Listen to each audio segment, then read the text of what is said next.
नेता प्रतिपक्ष तेजस्वी यादव और अपने कार्यकर्ता दर्शन संवाद कार्यक्रम यात्रा पर निकल गए हैं। तीसरे चरण की इस यात्रा का आगाज जो है आंध्र प्रदेश से किया। तेजस्वी यादव इस चरण की यात्रा की शुरुआत मुंगेर जिले से किया। उन्होंने सगुन गार्डन पुराना बैजनाथ टॉकीज के पास से यात्रा की शुरुआत की। खास बात यह है कि तीसरे चरण की यात्रा में तेजस्वी यादव मुंगेर समेत अन्य जिलों में गए और एक कार्यकर्ता से मुलाकात किया, उनसे फीडबैक लिया।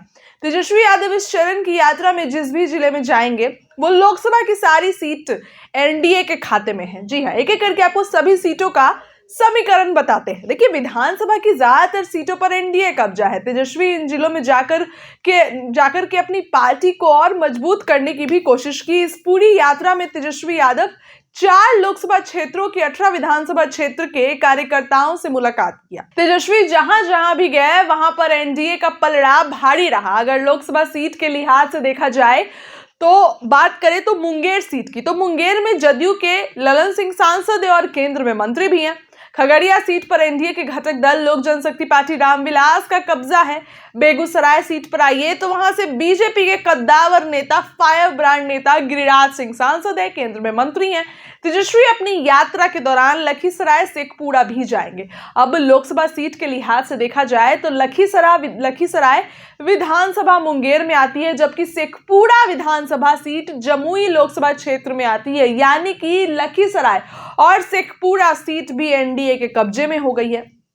वहीं आप अगर विधानसभा सीट के लिहाज से देखें तो शेखपुरा जिले में पड़ने वाली 2 विधानसभा सीटें शेखपुरा और बरबीघा है। इसमें शेखपुरा पर राजद के विधायक है, जबकि बरबीघा से जदयू के विधायक है। वहीं लखीसराय जिले में पड़ने वाली 2 सीट लखीसराय और सूर्यगढ़ा में से अगर बात करें तो एक पर बीजेपी काबिज है, लेकिन सूर्यगढ़ा विधानसभा सीट पर राजद के विधायक है। सीट पर पिछले विधानसभा चुनाव में राजद के प्रहलाद यादव जीते थे, लेकिन फ्लोर टेस्ट के दिन वो बागी हो गए और एनडीए के पक्ष में आके बैठ गए थे। वो राजद के बागी विधायक है प्रहलाद यादव।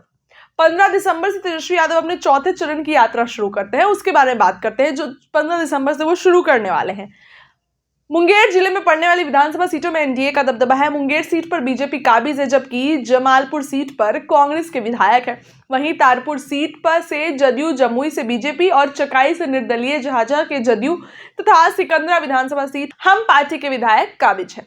बेगूसराय लोकसभा सीट में पड़ने वाली विधानसभा क्षेत्रों को देखें तो बेगूसराय के चेरिया बरियारपुर विधानसभा सीट पर राजद काबिज है, जबकि बछवाड़ा पर बीजेपी, तेघड़ा पर सीपीआई, मटिहानी पर लोक जनशक्ति पार्टी रामविलास, बेगूसराय सीट पर बीजेपी और बखरी सीट पर सीबीआई और साहेबपुर कमाल विधानसभा सीट पर आरजेडी काबिज है। यानी कि इन चारों लोकसभा क्षेत्र में एनडीए का दबदबा दिखाई दे रहा है। अब इन चारों लोकसभा सीटों में पड़ने वाली 18 विधानसभा सीटों पर एनडीए का ही कब्जा है, जबकि महागठबंधन की बात करें तो मात्र 7 विधायक है। अब तेजस्वी यादव की कोशिश तो यही है कि इस क्षेत्र में महागठबंधन और अपनी पार्टी को मजबूत करना और लोगों को बताना कि हमने क्या क्या काम किया है महागठबंधन ने। तेजस्वी यादव की इस यात्रा का यह चरण 7 दिनों का होगा। इसके बाद तेजस्वी यादव फिर 15 दिसंबर में अपनी यात्रा की चौथी चरण की शुरुआत करेंगे और देखने वाली बात होगी कि तेजस्वी यादव को इस